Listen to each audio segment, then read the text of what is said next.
heck is net neutrality? It doesn't matter if you're on Reddit, Facebook, or Twitter.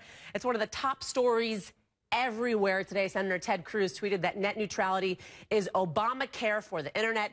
It's a great quote, but a blogger at The Oatmeal said that tweet made him assume Cruz was smearing net neutrality in exchange for campaign contributions. No, Cruz doesn't understand what it is. So in a nutshell, can your internet service providers such as Cox, Comcast, or Time Warner Cable control what you see on the web and how quickly, like maybe making it faster to connect to Target.com than to Walmart.com? Or should the government step in to make sure that doesn't happen? On one side, companies such as Firefox and people such as Matthew support the open web and wear their heart on their, well, wrist, as you see in that picture.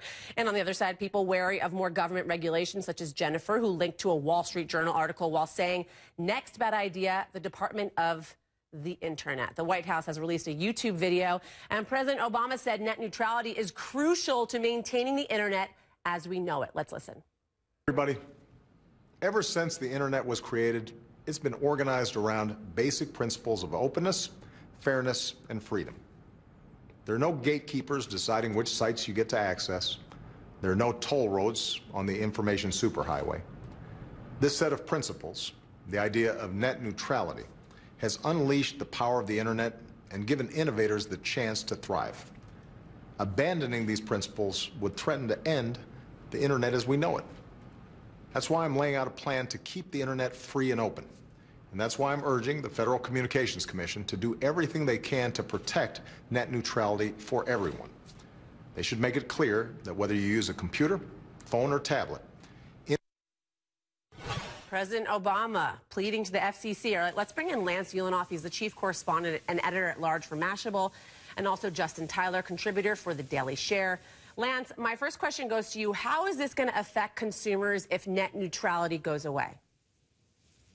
Well, it could create a situation of haves and have-nots. You know, if there is no oversight, then your cable company could decide to pick and choose who gets the fast lane, who gets the slow lane, potentially based on who pays more or what information they consider more important or what information they value more.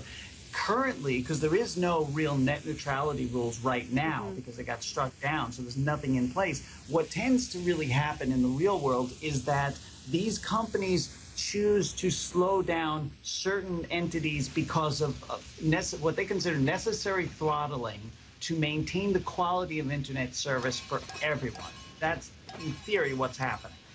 And just to be clear, Lance, you know, I just want to clarify this whole thing because I think it's hard for people to understand, which is that those companies that don't want net neutrality, that want to be able to pay for faster service, they say, well, this is a capitalist society. We should pay for what we have, right? And then on the other hand, they're saying, well, that's going to stifle innovation because those startup companies that don't have the money to pay for higher internet service aren't going to be able to.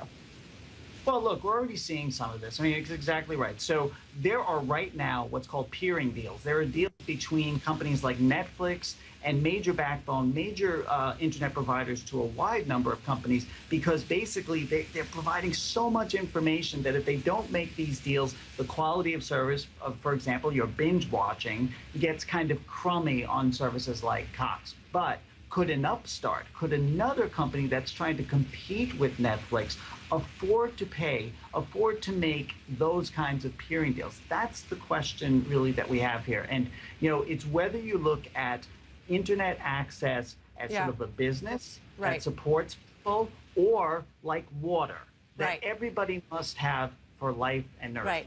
Looking at it like water. That's an interesting way to see it. Lance Ulanoff, thank you so much for joining us.